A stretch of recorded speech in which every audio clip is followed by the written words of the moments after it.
Dios les bendiga, qué bendición volvernos a conectar. Gracias por conectarse, seguir en esta sintonía, estudiando la palabra del Señor. Vamos a orar para que el Señor nos fortalezca, nos dé fuerzas para poder recibirla. Sabemos que hay cansancio, trabajo, preocupaciones, enfermedades, ¿verdad? Pero vamos a pedir al Señor que podamos, por lo menos en esta hora, poder recibir la palabra de una manera con energía y con salud. Padre, en el nombre de Jesús, venimos delante de tu presencia, Señor, suplicándote, bendito Dios, que en esta hora, Señor, que vamos a exponer tu palabra, Señor, vengas sobre nosotros, Señor, tu Santo Espíritu, nos fortalezca fuerzas físicas y espirituales para que podamos, Padre, en el nombre de Jesús, Señor, escuchar tu palabra, Señor, y aprender, Padre bendito Dios, Señor, lo que tú quieres para esta noche, Señor, para esta congregación, Padre, en el nombre de Jesús, Señor. Guarda, Señor, nuestro corazón, guarda nuestros pensamientos, Señor, durante este momento, en el momento en que se empieza a sembrar la buena semilla, Señor. Podemos tener mucho fruto, Padre, en el nombre de Jesús. Quita todo cansancio, toda preocupación, Señor. Si alguno está padeciendo de alguna enfermedad en esta hora, Padre, te suplicamos en el nombre de Jesús, Señor, que sea restaurado, que tu gracia, tu misericordia sea sobre ellos y venga salud, Padre, en el nombre de Jesús. Amén y amén. Aleluya, gloria a Dios. Hay un refrán en el mundo que se dice, no hay peor ciego que al que no quiera ver. Y de veras que a veces en muchas cosas uno se ciega, ¿va? O hay cosas que lo ciegan. Algunos, me acuerdo yo en nuestra juventud, cuando andábamos de mozos, cuando andábamos jóvenes, muchas veces quisimos empezar sin Cristo por supuesto, ¿va? Empezar una amistad con la finalidad de llegar a casarnos. Y me acuerdo que nuestros padres muchas veces no estaban de acuerdo con las elecciones que hacíamos, ¿va? Y algunos decían, estás ciego, no miras, no te das cuenta. Y nos empezaban a decir cosas que nosotros no podíamos ver. Y cuando pasan los años uno recapacita, ¿va? Tal vez no con tantos años, pero al madurar, dice uno, si hizo caso, ¿va?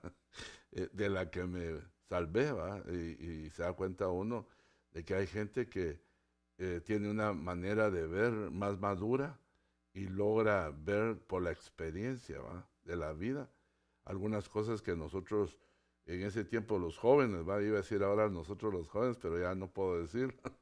Pero ustedes sí, los jóvenes les cuesta ver. Y por eso se necesita de alguien más, ¿va? Que lo pueda guiar.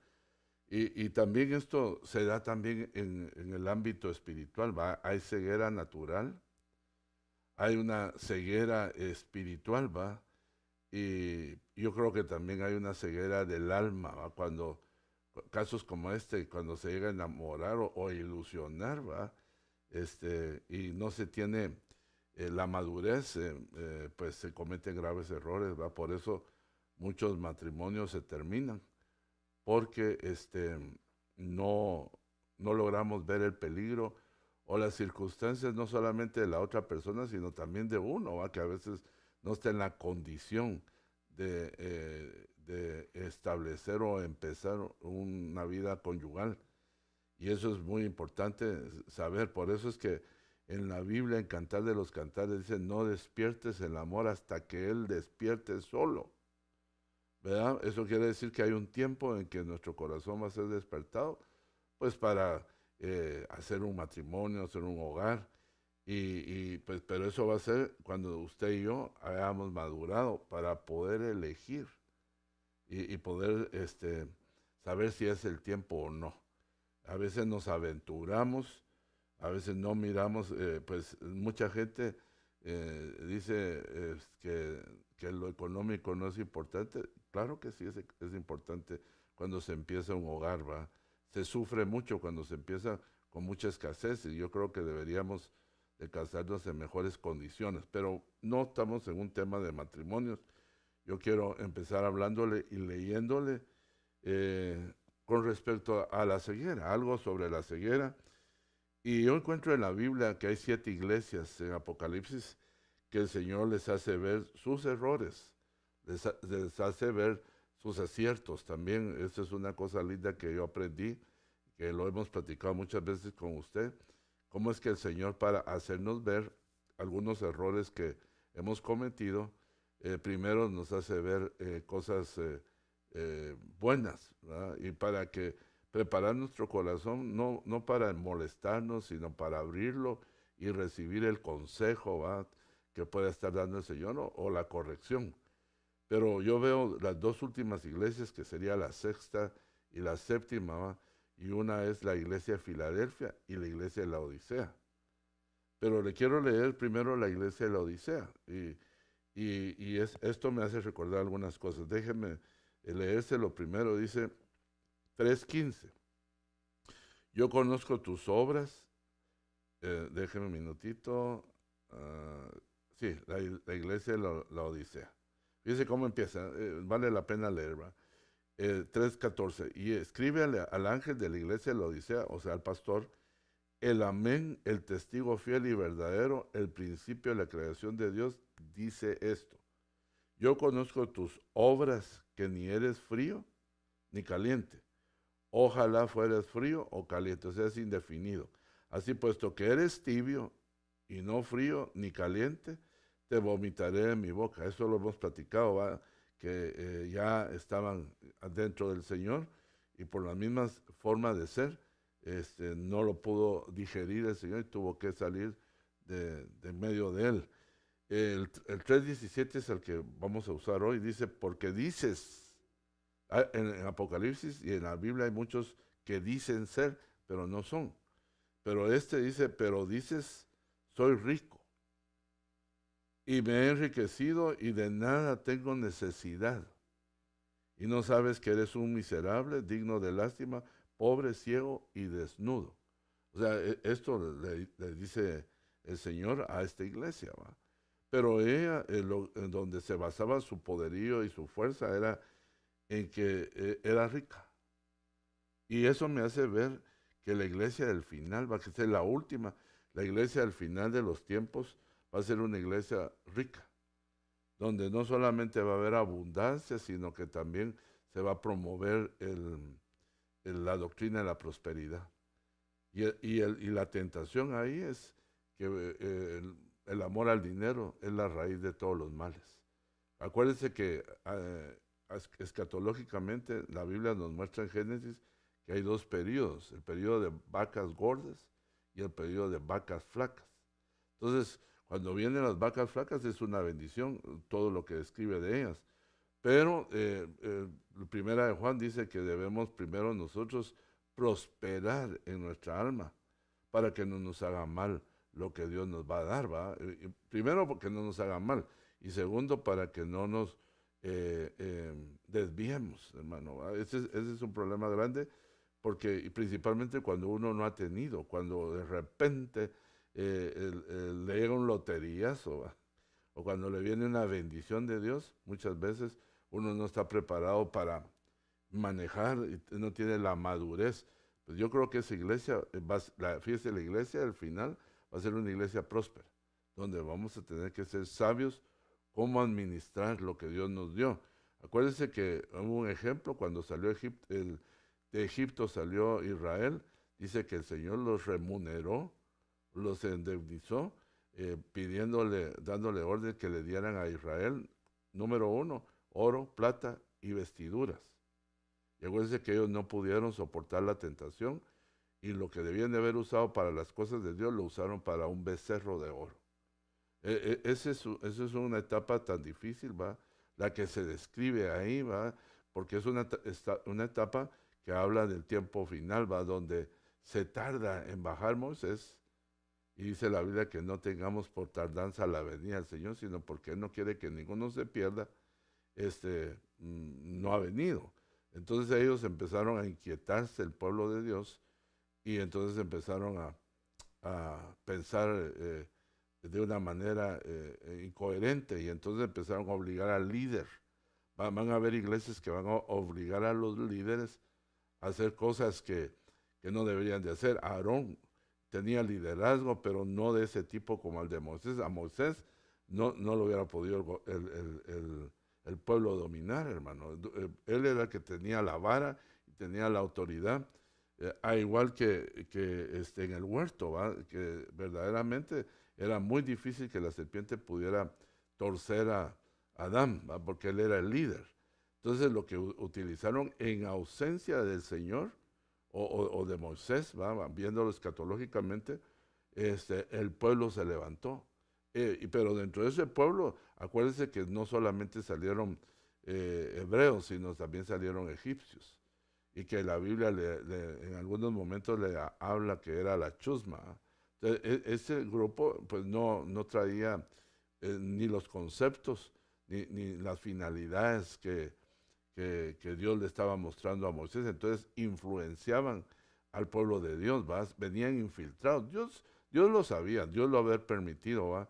Y entonces ellos, antes de irse o antes de que descendiera Moisés, ellos empezaron a hacer cosas indebidas como haber levantado un becerro de oro, alabarlo, adorarlo, y le decían que él los había sacado de Egipto, ¿va? O sea, le dieron al becerro de oro, le dieron el crédito. Pero regresando a nosotros acá, yo me acuerdo más o menos, según lo que leo, la iglesia del principio, que es la iglesia de Hechos, capítulo 1 y 2, cuando vino el poder del Espíritu Santo en el libro de los Hechos, la iglesia escaseó, la iglesia tuvo persecución, la iglesia escaseó económicamente en periodos, ¿va? No en todos los periodos, pero tenían que vender para poder todos tener en común. Entonces, no estaban abundantes, como la iglesia del final que estamos viendo, ¿va? Que es la que nosotros nos tocó vivir, una iglesia que va a abundar. Pero bueno, aquí vemos una cosa bien tremenda, ¿va?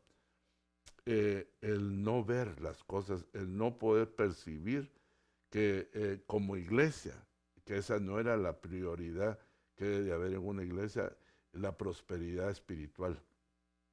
Yo creo que si nosotros utilizamos aquel versículo, buscar primeramente el reino de Dios y su justicia, todas estas cosas os serán añadidas. Eso significa que Dios va a añadir lo que nosotros necesitamos. Y acuérdense que lo que Dios añade o lo que Dios da, lo que Dios da no añade tristeza. Dios sabe repartir y darnos lo que nos conviene. Entonces yo creo que esa va a ser una de las tentaciones del final de los tiempos, y hemos hablado que la iglesia va a ser prosperada. Acordémonos que hemos platicado que la novia no se va a ir pobre. ¿Por qué razón? Porque se acuerdan en el proceso de aquel hombre que lo encontraron lastimado en el camino, ¿va? Que no lo quisieron socorrer, solamente el samaritano. Samaritano le sanó sus heridas, lo vendó y lo llevó al mesón. Y ahí en el mesón dejó 2 denarios y le dijo que cuando él regresara, que si algo debía, él se lo iba a pagar. Fíjese, el mesonero se quedó cuidando y al que iba a regresar era el buen samaritano, Cristo, ¿va? Y cualquier deuda que nosotros tengamos, él la iba a pagar. Por esa razón decimos que la iglesia no va a deber nada. Además la Biblia dice, no debáis a nadie nada.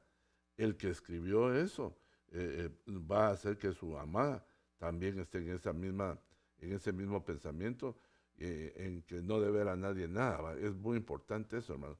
Procuremos no endeudarnos tanto, hermano, porque eso nos trae muchas situaciones y muchos dolores de cabeza cuando no lo hacemos con la debida sabiduría, ¿va? Que se debe de hacer. Bueno, entonces, en cambio la iglesia de Filadelfia, que es la iglesia del arrebatamiento, leamos algo de lo que dice de ella. Mire, la diferencia sería la 3:10. Dice, porque has guardado la palabra de mi perseverancia, yo también te guardaré de la hora de la prueba. Esa hora que está por venir sobre todo el mundo para poner a prueba a los que habitan sobre la tierra. Vengo pronto y retén firme lo que tienes para que nadie tome tu corona. Entonces, fíjense, interesante. Esta hora o prueba que ha de venir sobre todo el mundo en la tribulación.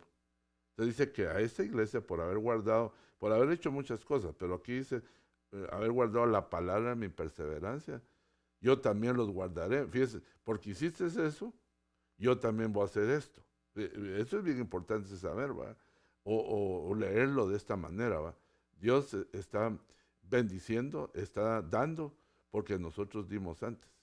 Bien interesante. Pero yo quiero leer otro versículo relacionado con respecto a la ceguera. Y me llama mucho la atención lo siguiente. Fíjese qué interesante son estas cosas. Aquí veo yo, cuando usted oye Juan, ¿qué es lo que se imagina? Cuando usted oye que mencionan a Pedro, ya tiene una idea de Pedro, ¿verdad? La espada, y lo reprendieron, caminó sobre las aguas y un montón de cosas, ¿verdad? Pero cuando usted oye de Juan, usted sabe que él habla del amor. Y él, incluso en sus epístolas, hasta para hablarnos, nos habla como hijitos y habla del amor. Y entonces fíjese que yo quiero aquí leerle Primera de Juan 2:9. Dice, tal vez le voy a leer el 2:8. Por otra parte os escribo un mandamiento nuevo, el cual es verdadero en él y en vosotros, porque las tinieblas van pasando y la luz verdadera ya está alumbrando. El que dice que está en la luz y aborrece a su hermano, está aún en tinieblas. Entonces, ahí vamos a ir viendo varios versículos donde él menciona sobre las tinieblas, pero aquí el que ama a su hermano y permanece en la luz y no hay causa de tropiezo en él. O sea, este es lo contrario, ¿va? Pero dice, mire, leámoslo otra vez. El que dice que está en la luz y aborrece a su hermano, aún está en tinieblas. Está aún en tinieblas. El que ama a su hermano permanece en la luz y no hay causa de tropiezo en él. Entonces, una de las cosas, el peligro de estar en tinieblas es que vamos a tropezar. Hay gente que sale de un problema y entra en otro. Tal vez cambiemos eso de problema, que se mete en un problema y entra en otro. O sea, ni bien salió una cosa, le viene otra. Y sin duda alguna, por algunos textos que todavía vamos a leer, sin duda alguna está en tinieblas. Hay ceguera. Pero esta ceguera es por aborrecer o por no amar a su hermano. Fíjense cómo podemos caer nosotros, hermano, y hay veces que uno aborrece. Aborrecer es amar menos. O sea, no es desearle el mal, eso es mucho, mucho peor. Ya cuando la persona le desea, ojalá que se muera, ojalá que se lo lleve el diablo, o maldiciones como esas. Aquí no está hablando de eso. Aquí está hablando de que le ama menos. Fíjense que qué delicado es eso. Y hay veces que la gente solo mira a alguien y hermano, y le desea con todo su corazón que no le vaya bien. Eso es peor que esto. Y dice que esa gente que dice que anda en la luz, no anda en la luz. ¿Por qué razón? ¿Qué lo delata? Eso, el aborrecer a los hermanos. Esto lo tomamos muy a la ligera, y cuando nosotros leemos, hay muchos casos en la Biblia de ciegos que el Señor le devolvió la ceguera, le devolvió, perdón, la vista al ciego, no la ceguera, si le devolvió la vista, quiere decir que había perdido la vista, no nació ciego, y otros que nacieron ciegos. Pero aquí yo le voy a demostrar que este acto de no amar a su hermano lo constituye a uno en un ciego. Porque aquí abajo le leí, el que ama, así de fácil, el que ama a su hermano permanece en la luz y no hay tropiezo en él. Quiere decir que puede ver el camino, puede ver los tropiezos, puede esquivar. Y aparte de eso es un sabio, porque dice, ve venir el mal y se aparta. Pero entonces al que anda en tinieblas, ese no se aparta porque no sabe ni por dónde viene el mal. Entonces siempre lo agarra la- las desgracias, los males, porque no sabe, no está atento. Ok, pero no quiero quedarme solamente con este versículo. Le quiero mostrar varios que el apóstol Juan los menciona. Este es el 2:9. Leamos ahí seguidito, el 1 Juan 2:11. Pero al que aborrece, aquí dice al que aborrece. Pero al que aborrece a su hermano está en tinieblas. Y anda en tinieblas y no sabe a dónde va porque las tinieblas lo han cegado. Pero creo que aquí, ok, vamos bien. Entonces, fíjese, vamos se va amplificando la idea. Pero al que aborrece a su hermano está en tinieblas y anda en tinieblas y no sabe a dónde va porque las tinieblas han cegado sus ojos. Fíjese, entonces, fíjese, mire qué interesante. Si las tinieblas nos han cegado, prácticamente estamos como aquel ciego de la iglesia de la Odisea. No sé si me estoy dando a entender, pero ¿por qué causa llegó estas tinieblas y nosotros? Dice, ya llegó la luz. ¿Qué es la luz? Cristo. Entonces, Él nos alumbra. Pero ¿de qué manera vamos perdiendo la luz? Porque empezamos nosotros a aborrecer a nuestro hermano. Y cuando nosotros empezamos a aborrecer a nuestro hermano, entonces empezamos a no ver y empezamos a tropezar y empezamos a caer. Cae en una cosa, cae en otra, no logra ver los peligros porque está en ceguera. Aunque grite que está en la luz, aunque se mire que como que estuviera en la luz, no está en la luz. Esta es una ceguera muy extraña, hermano, porque ese mira, físicamente mira. Esta es otra ceguera espiritual. No hay luz, pero él puede ver la luz. Aquí no dice que no mira la luz del día, ni la luz artificial. No, está hablando de la luz de Cristo. Y al no ver la luz de Cristo, tropieza uno. Pero fíjense cómo dice, que aquí dice bien claro qué es lo que nos deja ciegos. Y yo creo, hermano, que hay mucha gente ciega en las iglesias, incluso pastores. Pastores que no aman a las ovejas, pastores que tienen contienda con las ovejas. Y dice, pero el que aborrece a su hermano, aquí está hablando de su hermano, está en tinieblas y anda en tinieblas y no sabe a dónde va. Mire, aquí hay varias cosas. Porque las tinieblas han cegado sus ojos.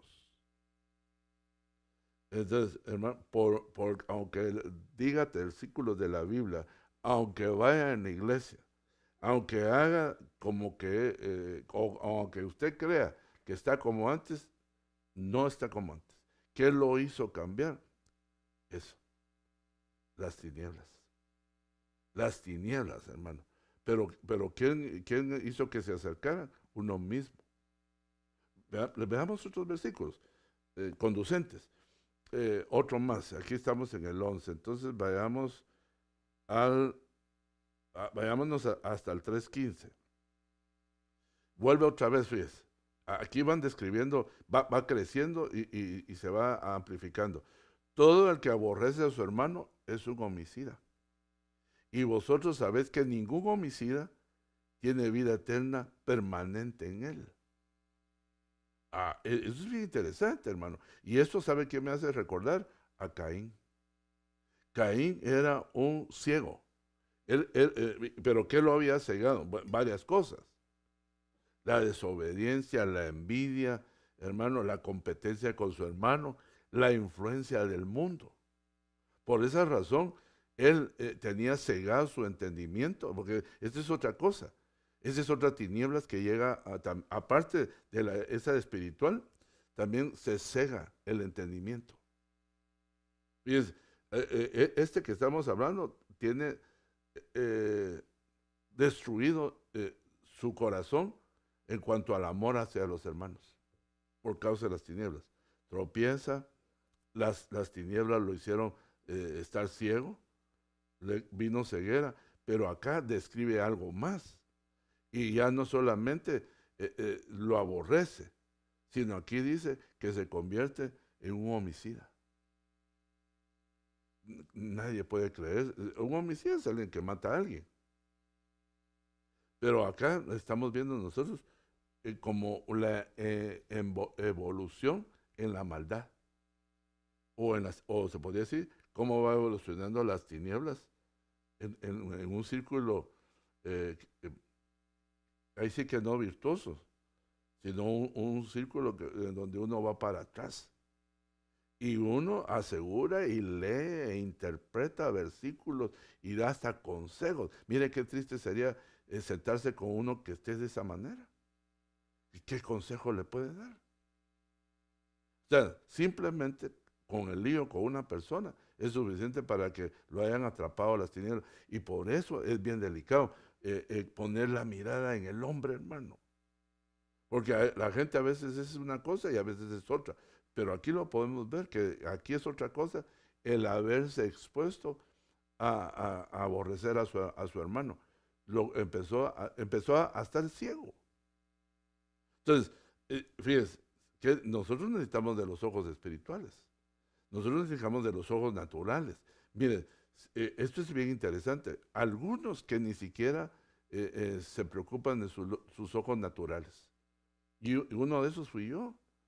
Yo, hermano, no quería usar anteojos y ya ni podía leer y me miraba re mal en esas lecturas porque me ponía como luchando, pero yo no quería utilizar anteojos y ya necesitaba. O sea, me negaba a creer que yo no necesitaba.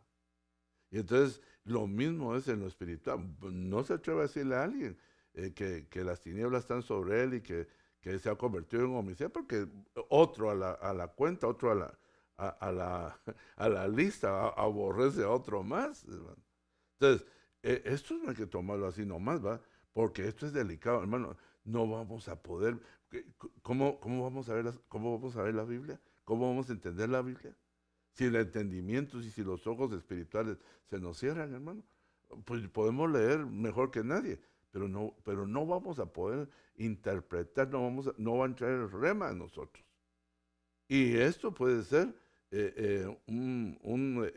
sin duda alguna, un obstáculo para el arrebatamiento, para llegar a ser la novia del Señor. Definitivamente, usted, con el perdón de perdones, hay excepciones, pero tiene que amar a alguien mucho para poder sacrificarse y decir, pues me voy a casar con este cieguito o con esta cieguita. Por eso le digo, hay excepciones, hablando físicamente. Pero ya sabe que va a batallar, hermano. Pero ese ya es una responsabilidad.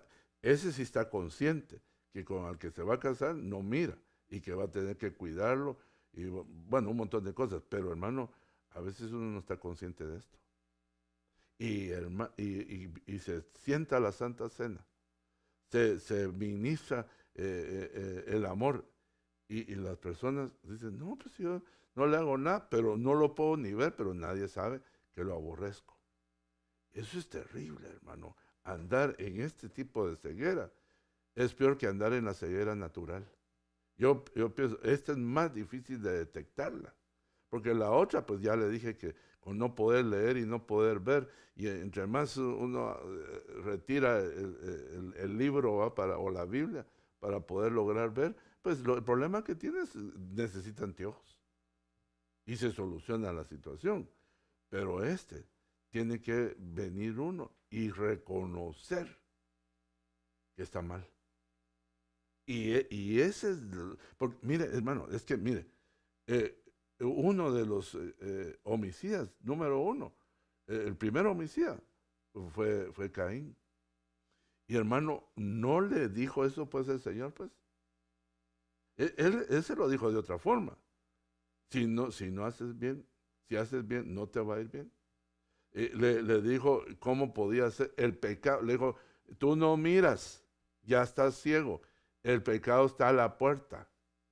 En Apocalipsis dice que Él toca la puerta, pero ahí el pecado, le dijo, ya está a la puerta. ¿De dónde? De su alma, ya está a punto de entrar, y él ni cuenta se había dado. ¿Por qué? Por la ceguera que tenía. No va a creer que él aborrecía a sus hermanos desde hacía mucho tiempo, porque competían, hermano. Y ese es uno de los más tremendos. Yo le he dicho a usted que en la Biblia se registran más líos entre hermanos que entre padres e hijos. En la Biblia. Y yo creo que en lo natural, en las iglesias, también hay más problemas entre hermanos. Y los hermanos, con ponerme en otro lado, con eso voy a resolver el problema. Pero no lo perdono y no le digo, y así. Y si supieran que cuando tenga que enfrentar la muerte o tenga que enfrentar al Señor, se le predicó y está en la Biblia. Es que esa es otra cosa, hermano. Que cuando uno ya oyó, ya no es ignorante, ya es responsable. Entonces, y el que no obedece es un desobediente. Porque se le dijo, se le explicó. ¿Y por qué otra vez? Y fíjese que los que se molestan son los que están en ese problema. ¿Y por qué otra vez lo mismo? Hasta enojados, ¿verdad? Pero al que no tiene ningún problema dice, hasta se me había olvidado ese pasaje, lo voy a apuntar, porque no tiene llaga, no tiene fisura. Pero al otro inmediatamente le cae el limón y se pone a alegar. Pero sería bueno que le doliera para darse cuenta que está ciego. Que Dios le está diciendo a través de un hombre y a través de la palabra, se la estoy leyendo, está ciego, hermano y hermana. No aborrezcas a tu hermano, te vas a convertir en un homicida. Las tinieblas te van a cegar. Y vas a tropezar en una, en otra, en una, en otra, y así te va a encontrar el Señor tropezando. Por muy inteligente. Aquí no es de inteligencia, aquí no es de cuánto sepas de Biblia, sino cuánto estás viviendo. Y esto está muy escondido.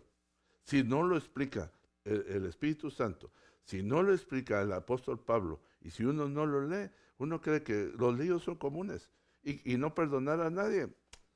Eso es, si me da la gana, perdone, si no, tiene toda la razón. Yo no lo quiero obligar de ninguna manera, pero es mi obligación hacerle saber que si no lo logra hacer en un periodo de su vida, puede hacer que todas esas caídas no se pueda levantar, porque va a estar cayendo en una, va a estar cayendo en otra, y aunque se sienta que está bien, eso sería contradecir la Biblia o oponerse, va a decir, no, pues eso no va conmigo, porque uno puede acomodar los versículos, ¿verdad? Puede acomodar esta situación. O sea, yo lo que estoy viendo acá es que hay una ceguera que produjo las tinieblas. Eso es estudiar las tinieblas es tremendo, hermano. Porque las tinieblas es falta de luz, una de las cosas, ¿verdad? Pero otra es una potestad. Las tinieblas es una potestad. Es terrible, hermano. Yo no sé si usted en algún momento ha visto las verdaderas tinieblas físicas en algún campo o cuando va a acampar, pero que se apaga todo y pone la mano así y ni puede ver eso. Y dice que algunos había cegueras y se dolían porque las cegueras les producían dolor. Yo no entiendo que la oscuridad produzca dolor, pero esos son potestades. Leamos otro versículo que está relacionado con este, creo que es el 3:19, pero déjenme comprobar si ese es. Que está hablando también de lo mismo. Vamos a ver. ¿Qué dice aquí, Dios mío? No, aquí es. Dice, no, el 4:20. Siempre el apóstol Juan, fíjese, en las epístolas. Aquí dice, si alguno dice, yo amo a Dios y aborrece a su hermano, es un mentiroso. Porque al que no ama a su hermano, a quien ha visto, no puede amar a Dios a quien no ha visto. Esto es contundente. Eso no lo digo yo. Eso lo dice Dios. ¿Cómo refutarle a Dios eso? ¿Cómo refutarle? Esto tiene que entrar. Si usted no tiene problema con ningún hermano, gloria a Dios, pero apréndalo, porque los problemas se dan.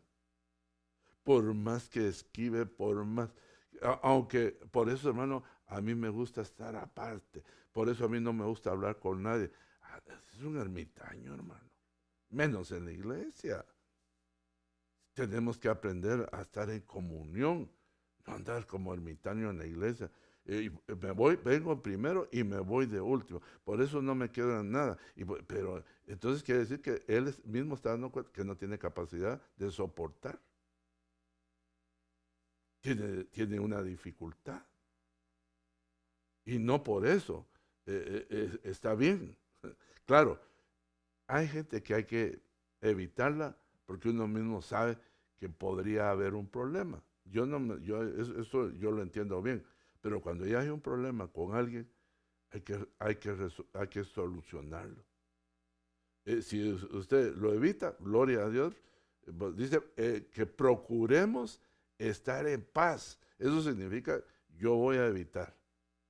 Si a esta persona no le gusta lo que yo hago, porque hay gente que cuando alguien grita o aplaude, se pone furiosa, ¿va? Y ya se dio cuenta, entonces voy a ponerme en un lugar donde hay más gritones y donde les gusta aplaudir, ¿va?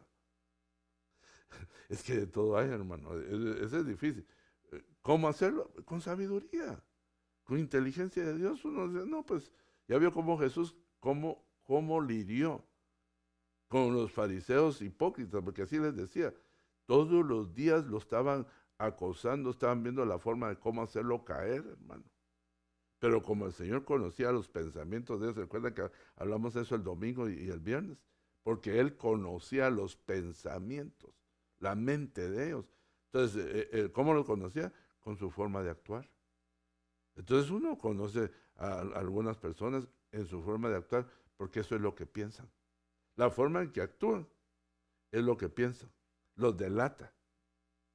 Su forma de actuar es la forma en que piensa. Como él piensa, así es, así dice Proverbios. Como él piensa, así es. No puede ser de otra forma. Es una simple fórmula. Como piensa, así actúa. Entonces, ya sabe, y eso sí se vale, evitar, ¿va? Pero si ya nosotros llevamos muchos años y no podemos perdonar a alguien, hermano, está caminando en tinieblas.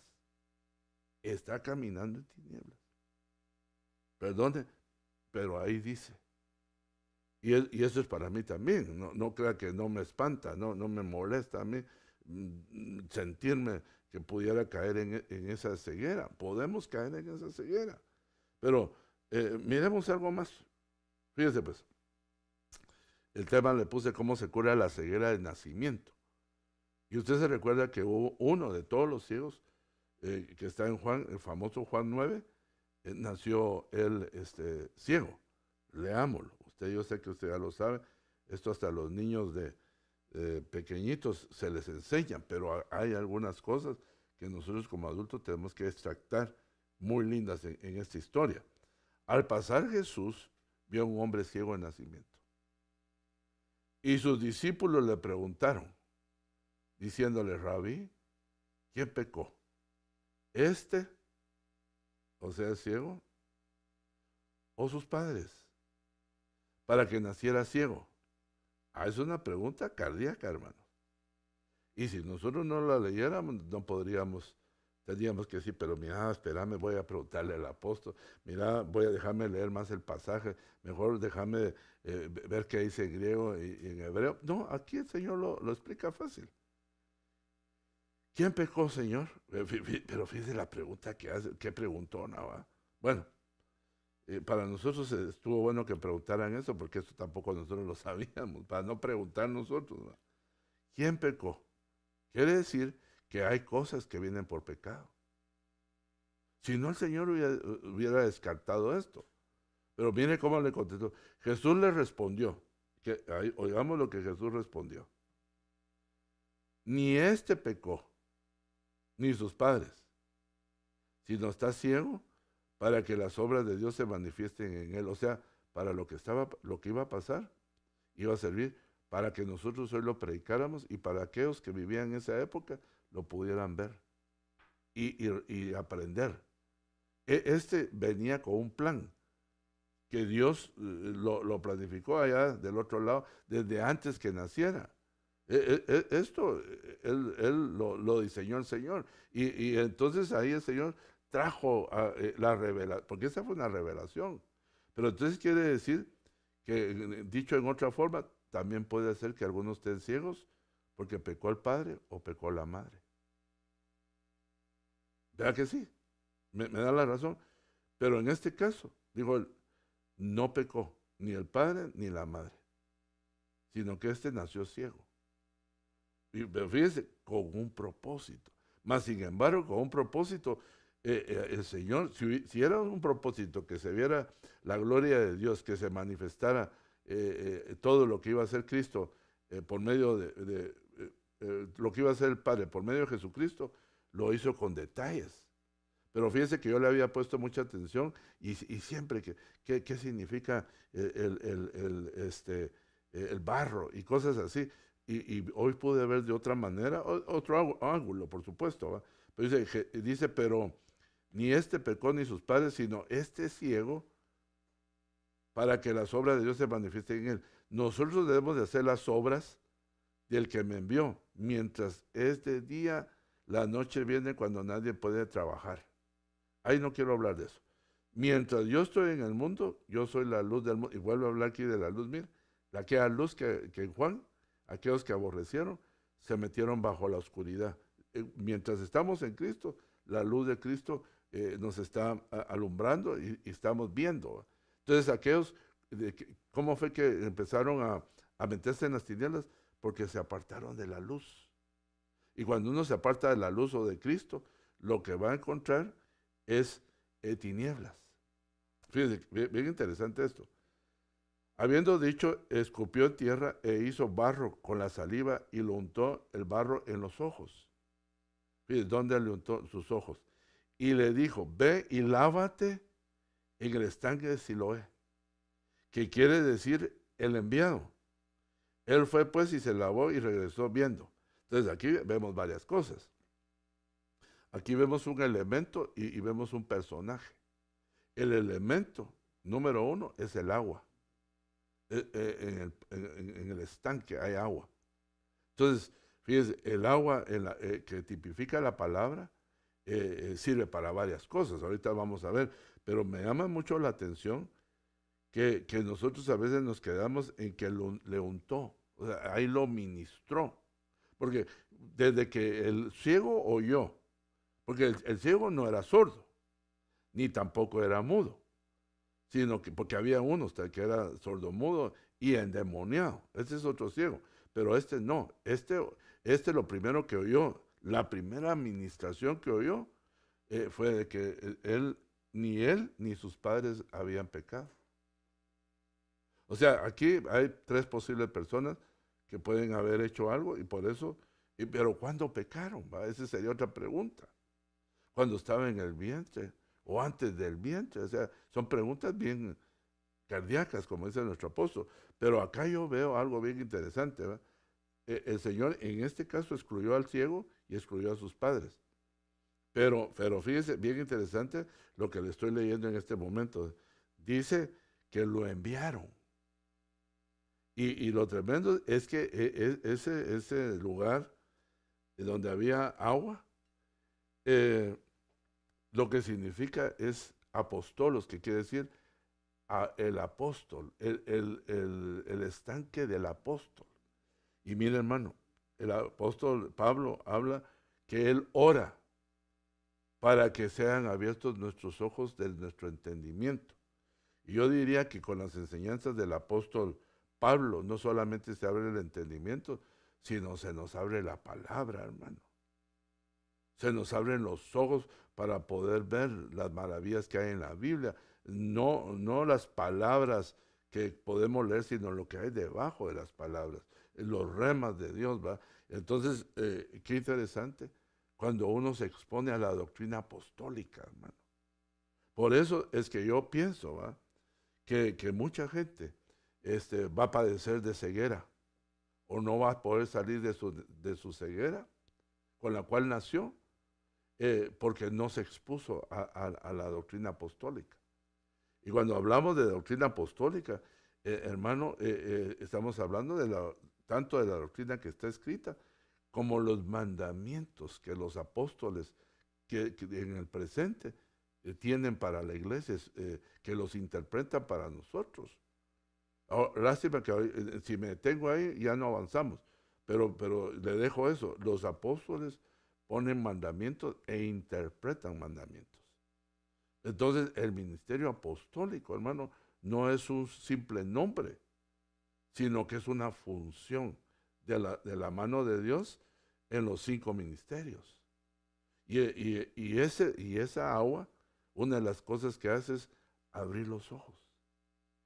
Es limpiar, hermano, limpiar nuestra vista y para que recuperar la vista de nuevo. Entonces, si queremos nosotros salir, fíjese, de esa ceguera, de lo que hemos estado hablando, tenemos que exponernos a la palabra apostólica.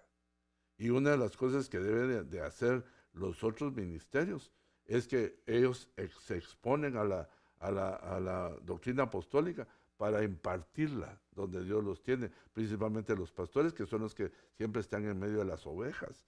Por eso la estructura de la enseñanza debe ser apostólica, para que la iglesia reciba esos remas, esa doctrina, y cada día se vayan abriendo los ojos y podamos ver correctamente como dice la Escritura.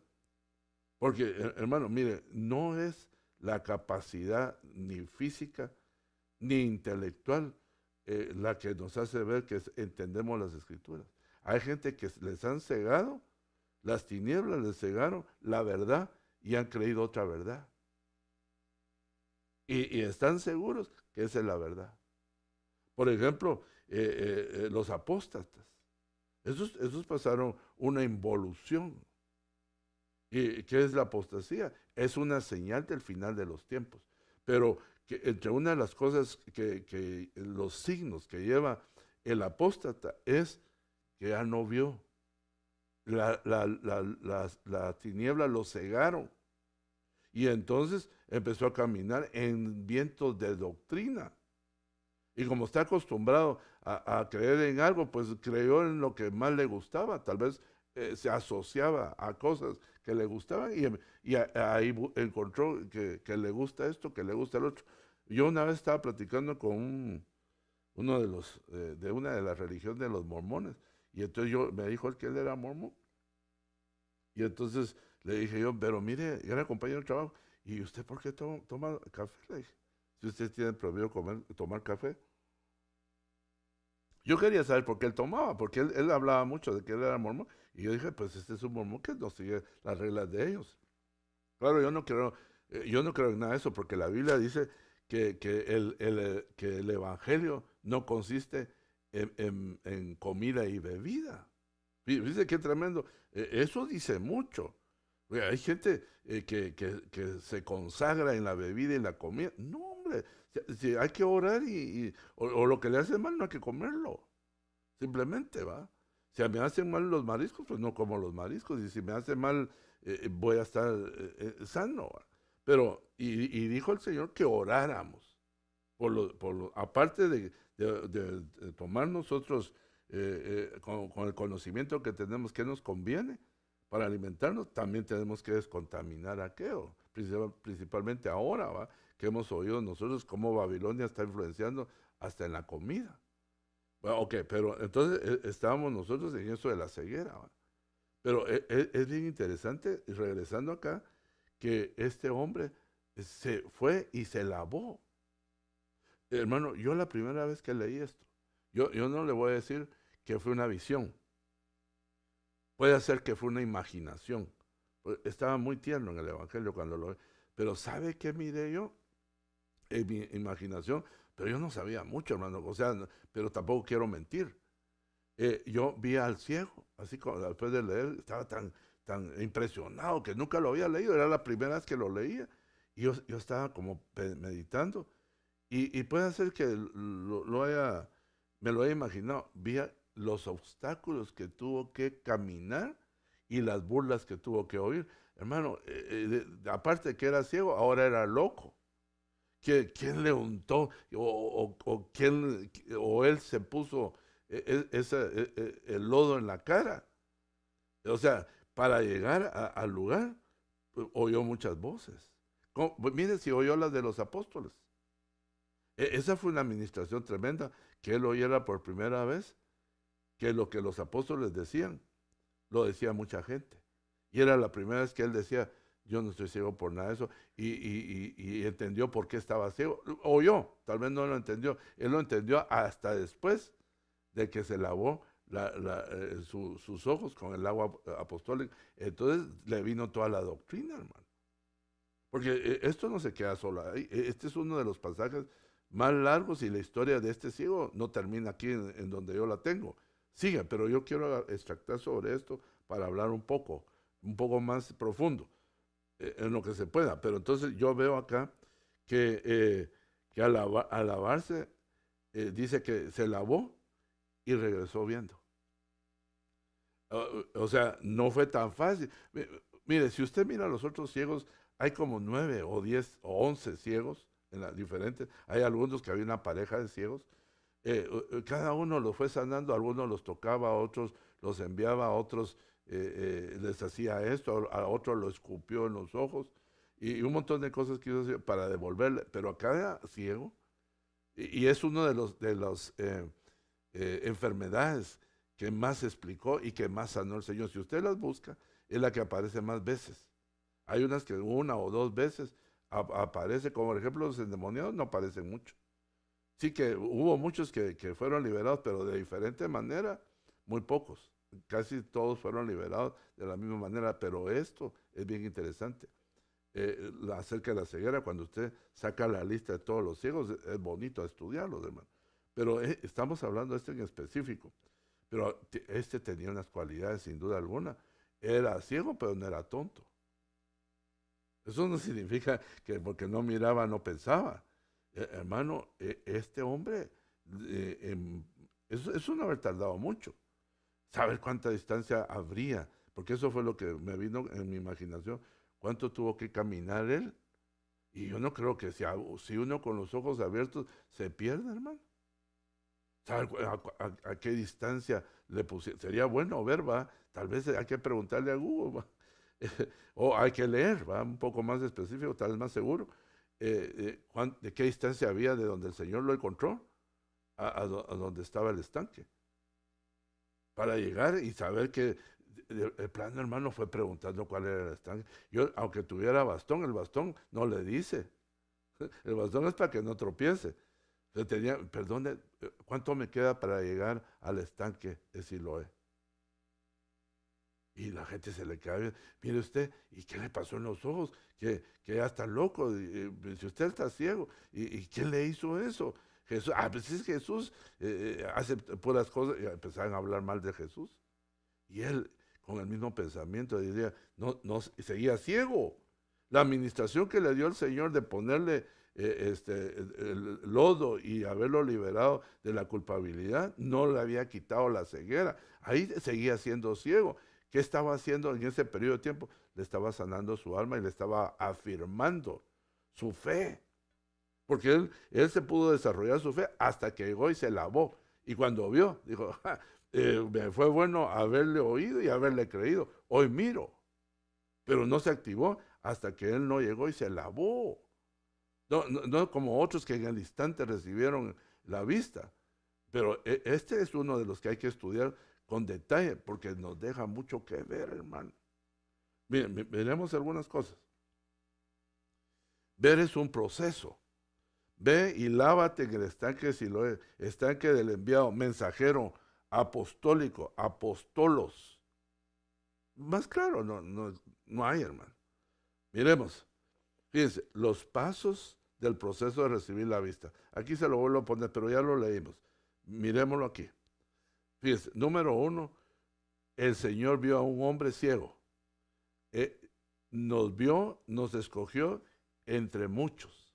Yo le he dicho eso, hermano, solo para que hagamos cuentas cuántos chinos, junte la China, junte Rusia y junte la India, ahí tiene la tercera parte del mundo, o más creo yo. Y hermano, y en esos 3 lugares es donde hay más ciegos espirituales. Y el Señor, dentro de todo ese grupo, por ejemplo, en el caso mío, hermano, en un lugar tan pequeño de Centroamérica, en un retiro, vino y dentro de todos me agarra, me escoge a mí y me abre los ojos, hermano, al Evangelio. ¡Qué misericordia la de Dios! Estos éramos nosotros. Esa ceguera, nosotros la pudimos haber heredado en el sentido que nuestros padres eran idólatras y nosotros heredamos la idolatría. Pero fíjese, Él nos vio, él lo vio, porque el ciego no lo podía ver, pero Dios nos vio. Y esto, ¿sabe qué me recuerda? Aquel hombre que estuvo 38 años. Dice que solo llegó a sanarlo a él y hacían muchos cuadripléjicos de toda clase de enfermedades que se metían a las aguas. Fíjate, ese es otro tipo de agua. Y él nunca pudo entrar en esas aguas. Eran las aguas del engaño. Y nunca pudo entrar. Y fíjese, lo tremendo es que el Señor lo sanó solo a él y se fue. Y se quedaron todos, los de que tenían añales. Y ahí se murieron, digo yo. Pero, ¿qué otra cosa? Sacando un resumen, ya voy terminando, se nos fue el tiempo. Recibió el toque de Jesús. ¿Verdad? Le puso sus manos. Pero no se le abrieron los ojos. ¿Se da cuenta? Y le dijo, ve y lávate. Escuchó la voz de Jesús. Miren lo que el ciego está recibiendo. A veces uno lo lee muy rápido. Él fue, obedeció. Porque viene todos esos puntitos de, eso es bien fácil, eso yo lo puedo leer. Sí, pero yo no me refiero a que yo le conté, sino cómo él lo fue haciendo. Con uno de estos 7 puntos que no se haga, no recibe la vista. Pudo haberse quedado en el segundo, pudo haberse quedado en el tercero, se pudo haber quedado en el cuarto, en el quinto, en el sexto. Regresó, pero ¿qué regresó? Agradecido. Viendo, recibió la vista, se lavó y creyó. Cuando se lavó, creyó. Pero me llama mucho la atención el 4 y el 5. Dice, fue y obedeció. No es fácil obedecer, hermano. Y a veces, ya que obedeció, fue. Pero cuando se lavó, ahí creyó. Entonces, fíjese, voy terminando. 1 Corintios 6:9. ¿No sabéis que los injustos no heredarán el reino de Dios? No os dejéis engañar, ni los inmorales, ni los celólatras, ni los adúlteros, ni los afeminados, ni los homosexuales, ni los ladrones, ni los avaros, ni los borrachos, ni los difamadores, ni los estafadores, ni heredarán el reino de Dios. Y estos erais algunos de vosotros, pero fuisteis lavados. ¿Sí? Lo puse porque asociando. ¿Sabes qué sería la parte ciego, va? Pero fuiste lavados, pero fuiste santificados, pero fuiste justificados en el nombre del Señor Jesucristo y en el Espíritu Santo de nuestro Dios. Qué lindo, hermano. Aquí aparece, fuiste lavados. El agua, hermano, póngale atención, juega un papel importantísimo. ¿Qué más? Efesios 5:22. Las mujeres estén sometidas a sus propios maridos como al Señor. Oí lo que estoy diciendo. El pastor, yo solo lo estoy leyendo. La Biblia sí lo dice. Porque el marido es cabeza de la mujer, así como Cristo es cabeza de la iglesia, siendo el mismo Salvador del cuerpo. Pero así como la iglesia está sujeta a Cristo, también las mujeres deben estar sujetas a sus maridos en todo. Maridos, amada, ahí viene la contraparte. Esto quiere decir que una de las cosas que le va a costar a las mujeres por naturaleza es estar sujetas. Y una de las cosas que nos va a costar a los maridos es amar a nuestras mujeres. No se enoje conmigo porque yo solo estoy leyendo. Así como Cristo amó a la iglesia y se dio así. Ok, termino. Lo mismo por ella, para santificarla, habiéndola, hablando del agua, se dio por ella misma, por ella, para santificarla, habiéndola purificado por el lavamiento del agua con la palabra. ¿Cómo santificamos nosotros a nuestra familia? Con la palabra. ¿Cómo nos santificamos nosotros? Oye, lo que usted está haciendo esta noche, oyendo a la palabra, los está lavando, a fin de que presentarla a sí mismo una iglesia con toda su gloria, sin que tenga mancha, ni arruga, ni cosa semejante, sino que fuera santa e inmaculada. Pero ¿qué fue lo que, este lavamiento, cómo se dio? En base a la palabra. Y mire qué difícil. Le puedo asegurar una cosita y termino. Usted que tiene Biblia de papel, no tiene, hermana, usted no tiene subrayado ese pasaje. Y nosotros tampoco tenemos subrayado ese pasaje. Que amemos a nuestras esposas, ni que las mujeres estén sujetas a sus maridos en todo. Eso no lo subrayamos, sino que lo que nos gusta. No nos gusta eso, pero con esa palabra nos lavamos. Con esa nos santificamos. Con esa nos acercamos al Señor. O sea, la palabra, hermano, aunque duela, hace su obra. Dios la envía con un propósito, es de consagrarnos, de limpiarnos. Termino leyendo. Para santificarla por el lavamiento del agua de la palabra, ¿quieres que tus ojos se abran? Exponte al agua de la palabra lo más que puedas. Juan 15:3. Vosotros ya estáis limpios por la palabra que os he hablado. Permaneced en mí y yo en vosotros.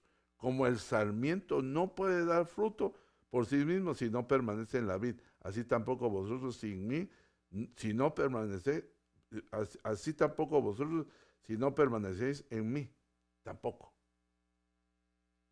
Tenemos que estar junto al Señor, ¿va? Unido, la savia de Cristo, la sangre. Pero fíjese, vosotros ya estáis limpios por la palabra que os he hablado. Solo cuando usted la lee, o solo cuando usted la oye, ahí viene el agua y el jabón. Y donde está más sucio, ahí hay que restregarse un poquito. Y a veces se le da la mano y le duele a uno en lo natural. A veces también es así en lo espiritual. Amemos a nuestros hermanos para que no caigamos en una ceguera espiritual, hermano. Porque las tinieblas nos van a llevar a estar ciegos. Pero ¿cuál es el origen? ¿Cuál es el permiso de las tinieblas? Cuando nos apartamos de la luz. Y entonces eso nos hace aborrecer a nuestros hermanos, y cuando los aborrecemos, las tinieblas nos alcanzan y las tinieblas hacen que caigamos en tinieblas, en ceguera, perdón.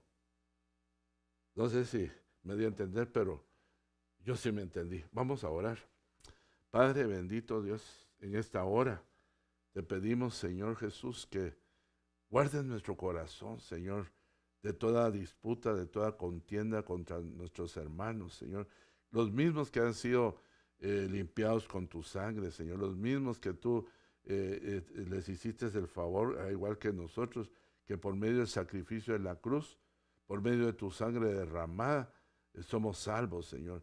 Por esa misma razón, Señor, no permitas, Señor, que nuestro corazón se convierta en un corazón duro y que no podamos nosotros tener una comunión con nuestros hermanos de amor, porque tú ya pusiste en nuestro corazón el amor, aquel que viene de ti, Señor.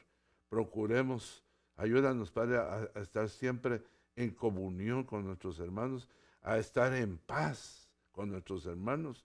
Ayúdanos, Padre bendito Dios, a quitar todo tipo de contienda o situaciones que traen la oscuridad y traen la ceguera. Ayúdanos, alértanos, Señor, con palabras como esta, Señor, con pensamientos que pueda traer tu Santo Espíritu para alertarnos y apartarnos, Señor, de la enemistad y volvernos, Señor, gente dura de corazón, Padre. Yo te pido, Padre, en el nombre de Jesús, que bendigas nuestro corazón, bendigas nuestros pensamientos y bendigas, Señor, a cada hermano, Señor, que esta noche se conectó, Señor, en el nombre de Jesús. Que pueda esta palabra limpiar, que pueda purificar, que pueda enternecer el corazón, y aún aquellos que nos hayan hecho daño, podamos perdonar, porque así lo hiciste nosotros, porque nosotros fuimos tus enemigos. Y ahora nos hemos hecho amigos por medio de Jesucristo. Gracias, Señor.